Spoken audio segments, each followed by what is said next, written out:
Good morning. Welcome to City News 24/7. I'm Faizanine. Our top story, we're less than 24 hours away from a possible strike at LCBO stores across Ontario.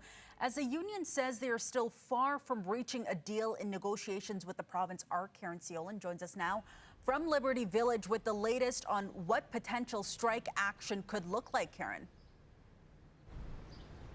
Well, Faiza, contract talks are going down to the wire, leaving customers, both regular shoppers and bars and restaurants, wondering if they'll still be able to get their usual orders or their drink of choice. What I can tell you is that OPSU, the union, and the employer, they remain at the bargaining table today, though sources tell our newsroom that they remain far apart, though they are committed to both coming to a deal to avoid roughly 10,000 unionized LCBO workers walking off the job when the clock strikes 12:01 on Friday morning. Now, a key point of contention in those talks is the Doug Ford government's plan to expand the privatization of alcohol sales. It's a move that the union argues will put LCBO jobs and profits at risk.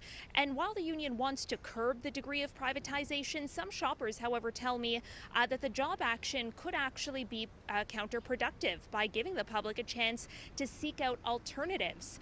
That is a sentiment that is being echoed by those in the bar and restaurant industry. Customers not being able to order their favorite cocktail is, of course, a concerning thought for thousands of restaurant owners and bar owners across this province during what should be peak patio season. One person I spoke to who works at a martini bar tells me, despite reassurances from the LCBO that alternative plans are being made, so far there's been no clarity on what those plans are.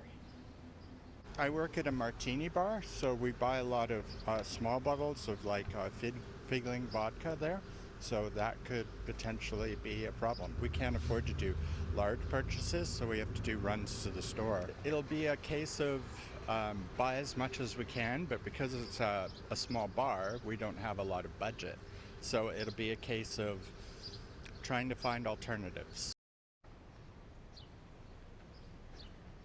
Now, if the if a deal is not reached by midnight, the LCBO says 30 of its retail stores will close for a period of 2 weeks. Once that 2-week period is up, Faiza, all those 30 stores will begin reopening on July 19th with limited hours. They will operate on Fridays, Saturdays, and Sundays only.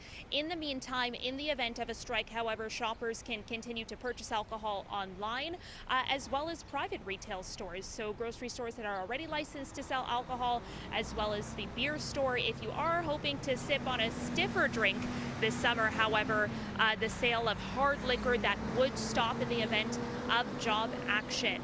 Extended hours today. It's the last day of extended hours at LCBO locations. Stores should be open now, and they will close at 10 p.m. tonight, so lots of opportunity to stock up before that strike deadline at midnight. And we'll be watching those talks closely. Caryn Ceolin, thank you for this.